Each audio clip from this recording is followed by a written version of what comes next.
Picture a house that cost £2.4 million to build. A house with a hand-poured copper bathtub. Vegan paint on every wall. A marble kitchen island designed by one of the most sought-after interior stylists in Britain. A house that was given as a wedding gift by a queen. And now? It's empty. No lights on. No footsteps in the hallway. Just silence, behind a hedge, half a mile from Windsor Castle. For 3 years, nobody has lived there. Not even the one royal who was actually offered the keys. Tonight, we're going inside the strange, quietly bitter story of Frogmore Cottage, the home Harry and Meghan built with love, and the palace is now reportedly trying to erase. Because what's happening to this house right now might tell us more about the state of the royal family than any headline ever could. If you followed the royal family for any length of time, you already know the names. King Charles, Prince William and Princess Kate. And, on the other side of an ocean and a great deal of bad blood, Prince Harry and Meghan Markle, the Duke and Duchess of Sussex. But somewhere in between all of that, between the Netflix documentaries, the memoir, the tabloid wars, there's a smaller, quieter story. A story about a house. Most people who know the Harry and Meghan saga know the big landmarks. The wedding in 2018. The dramatic exit from royal life in 2020. The tell-all interviews. The memoir that shook the palace to its foundations. What fewer people talk about is Frogmore Cottage, the one piece of property the couple actually built for themselves on British soil. Not rented. Not borrowed. Built, brick by brick, into the home they hoped would be permanent. Today, that cottage sits empty. And new reporting suggests the Crown Estate, the body that manages royal property, is preparing to strip out almost everything Harry and Meghan put into it. To understand why this matters, and why some royal watchers are calling it one of the coldest moves yet in the Sussex saga, we have to go back to the beginning. Back to 1801, frogs, a disgusted queen, and a gift that would eventually become a flashpoint for an entire family. Let's rewind. Long before Harry and Meghan ever set foot near it, Frogmore Cottage already had a strange and surprisingly old history. It was built in 1801, on the orders of Queen Charlotte, wife of King George III. Back then it wasn't even called Frogmore Cottage, it went by the much plainer name, Double Garden Cottage. It cost just £450 to build. Adjusted for today, that's somewhere around £50,000. A modest little retreat, tucked into the gardens near the grander Frogmore House, where Queen Charlotte's unmarried daughters could escape the suffocating formality of Windsor Castle. There's even a strange little detail buried in royal history. Decades later, Queen Victoria stopped by for breakfast at the cottage and wrote in her diary about being horrified, her words, by the, quote, immense number of little frogs near the property. Which, depending on who you ask, may be exactly where the name Frogmore's comes from. So this wasn't some glamorous palace. For most of the 20th century, Frogmore Cottage wasn't even a single home. It was split into 5 separate units, used as basic housing for staff working on the Windsor estate. Functional. Unremarkable. The kind of property nobody outside the family ever thought twice about. That changed in 2018. When Prince Harry married Meghan Markle that May, Queen Elizabeth II gave the newlyweds a wedding present unlike anything most couples could imagine, Frogmore Cottage itself. 5 rundown staff units, reborn as a single, private family home, for the Duke and Duchess of Sussex. But here's the thing very few outlets explain clearly, this wasn't a fresh, move-in-ready house. According to royal biographer Ingrid Seward, when Harry and Meghan inherited it, the cottage was, in her words, pretty dilapidated. It needed new heating, new electrics, new gas and water lines, structural repairs throughout. This wasn't a cosmetic refresh. It was a near-total rebuild. And as a Grade 2 listed building, meaning it's officially protected for its historical character, Frogmore Cottage was due for major renovation eventually, regardless of who was going to live there. The renovation took roughly 6 months to a year, depending on the source.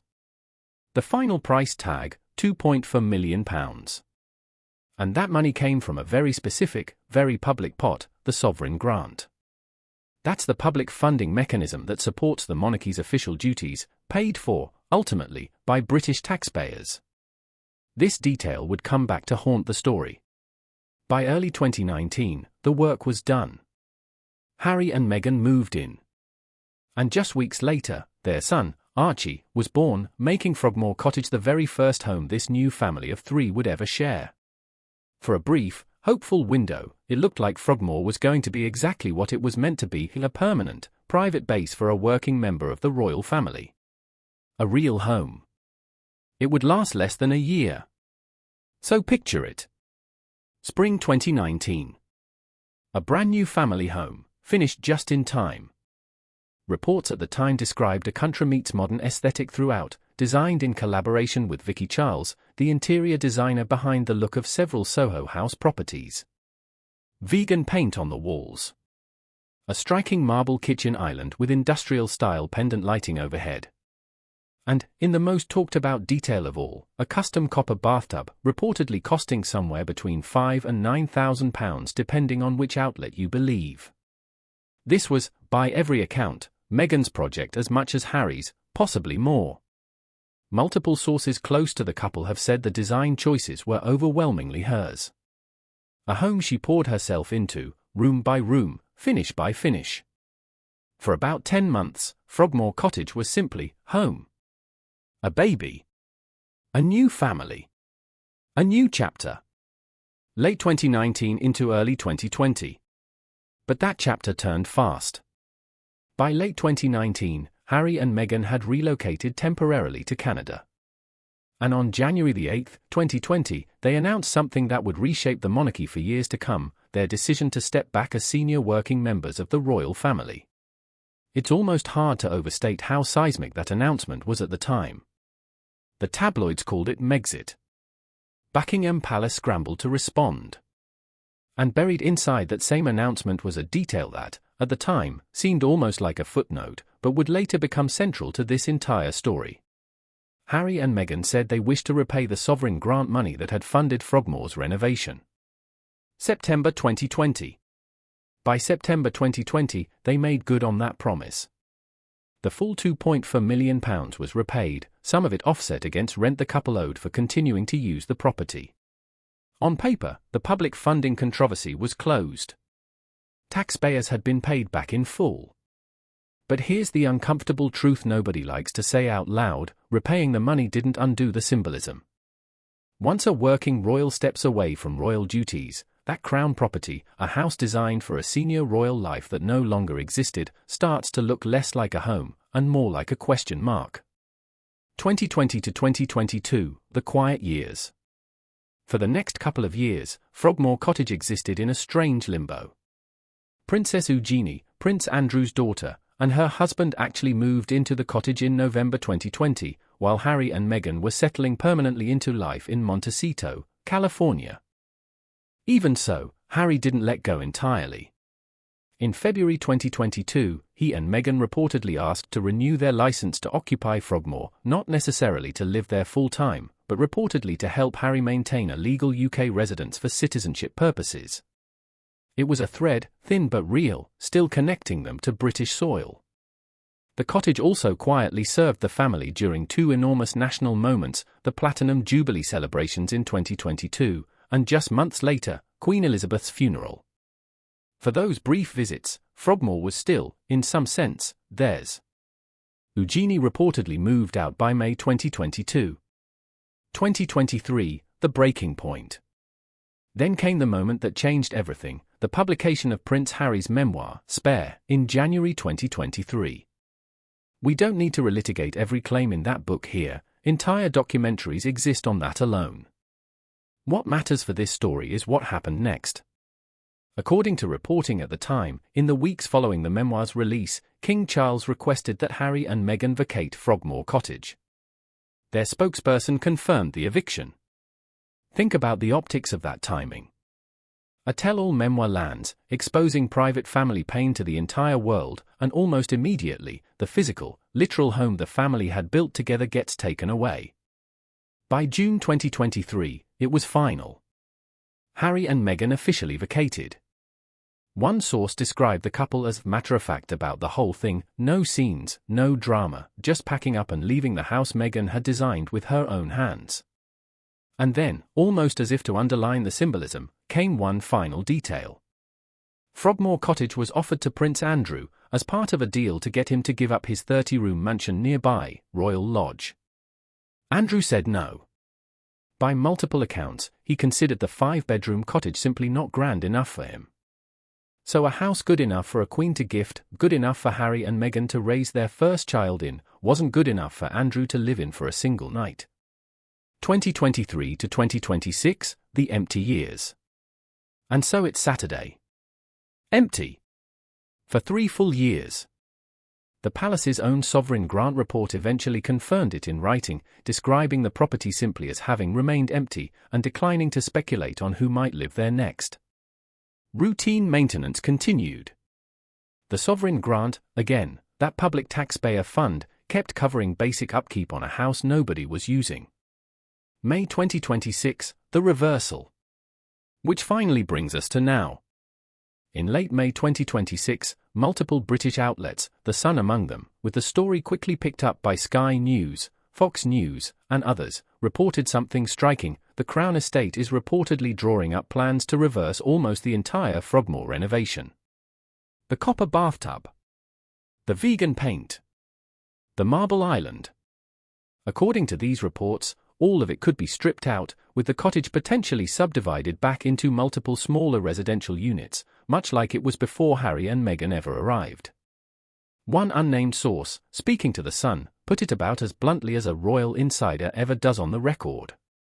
They said the property had been sitting empty for 3 years, that even Andrew hadn't considered it good enough, and that, in their words, getting rid of any trace of Harry and Meghan might finally make someone in the royal household interested in moving in.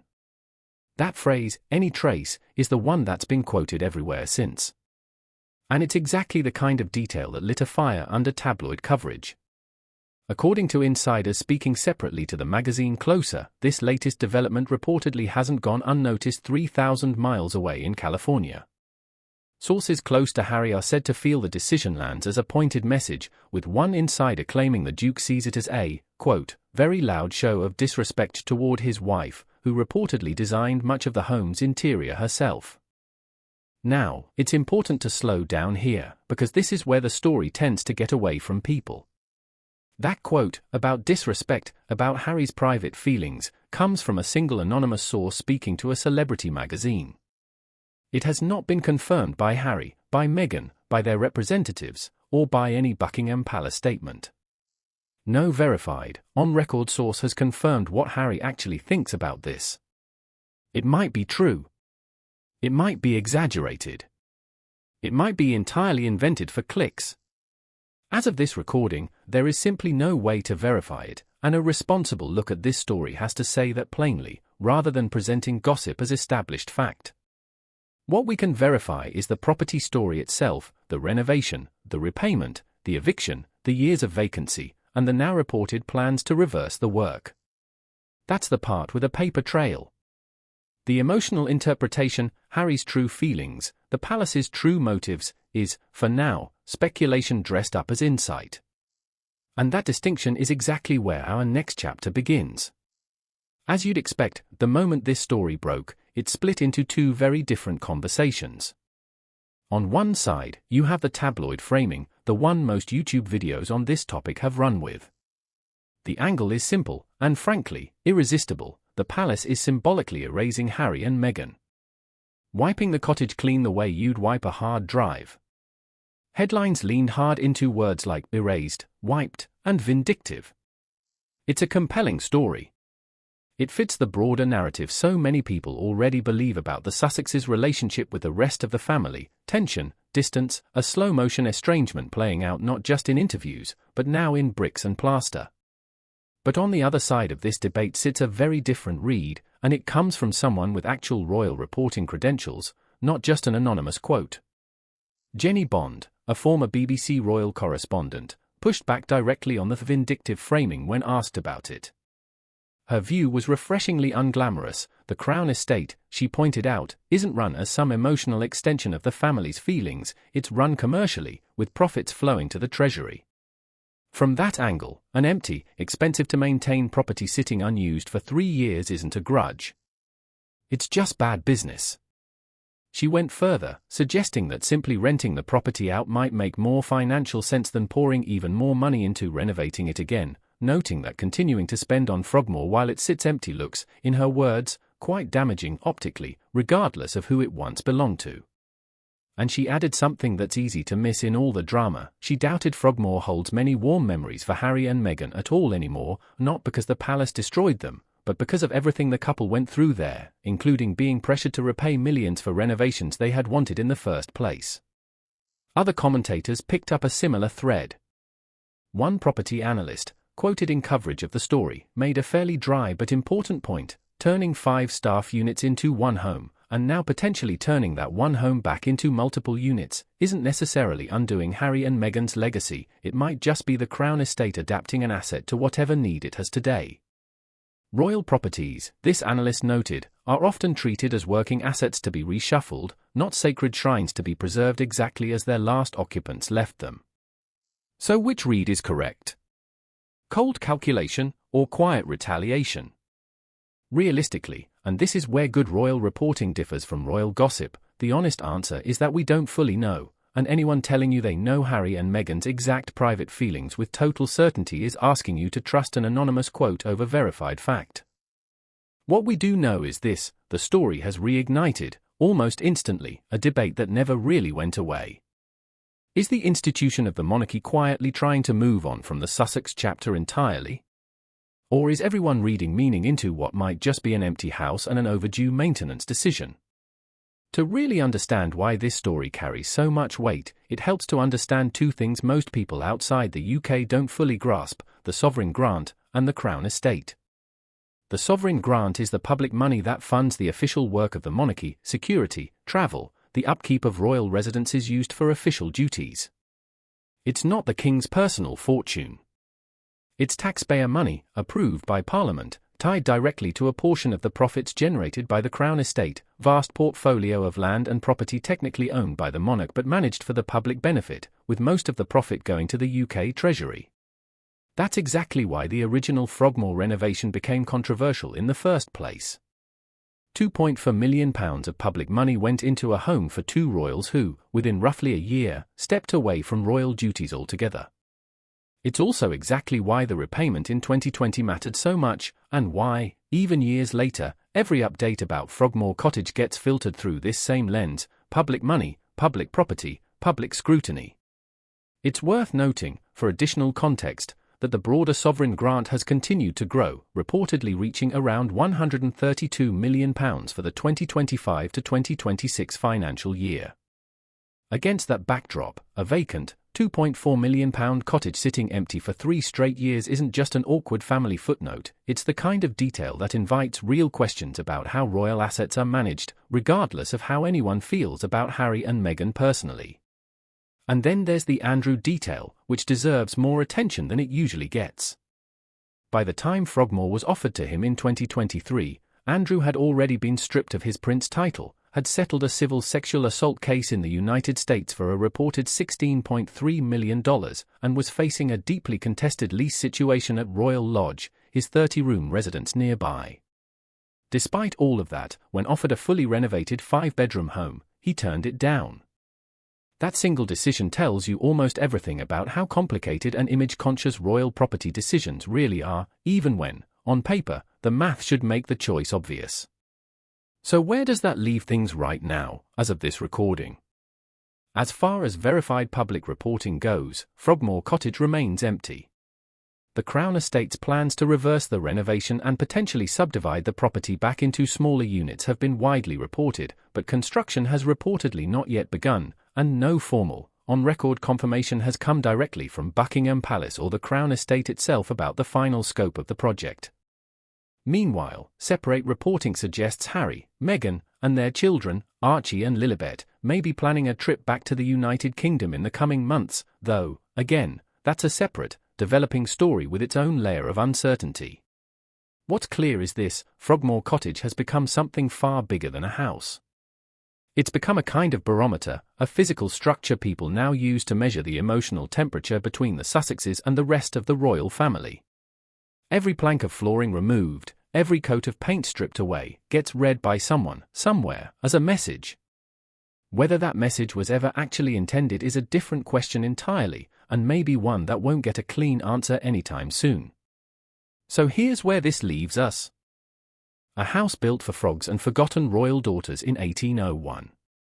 Rebuilt for a queen's grandson and his new American wife in 2019. Abandoned within a year of being finished. Fought over in the headlines for the better part of a decade. Refused by a disgraced prince. And now, possibly, about to be erased entirely, its copper bathtub, its marble counters, its vegan paint, all reportedly on their way out. Maybe it really is, as that anonymous source put it, an attempt to remove any trace of Harry and Meghan from royal life. Or maybe it's simply what a former BBC correspondent suggested, a commercial decision about an underused asset, nothing more dramatic than that. What we can say with confidence is this: Frogmore Cottage was never just bricks and mortar. It was the one home Harry and Meghan ever truly built for themselves on British soil, and whatever happens to it next will say something real about where this family stands. Not because of what gets printed in a tabloid quote, but because of what actually gets built, or unbuilt, behind that quiet hedge in Windsor. If you found this deep dive into the Frogmore Cottage saga interesting, do me a favor and hit that like button. It genuinely helps this channel keep covering stories like this, the ones that go deeper than a single headline. And if you're new here, consider subscribing. We break down the real story behind the biggest royal headlines every single week, always checking the facts before we tell you what to believe. Now I want to hear from you. Down in the comments, do you think this is the palace quietly moving on from the Sussex chapter for good, or are people simply reading too much into an empty house? Let me know what you think. I'll see you in the next one.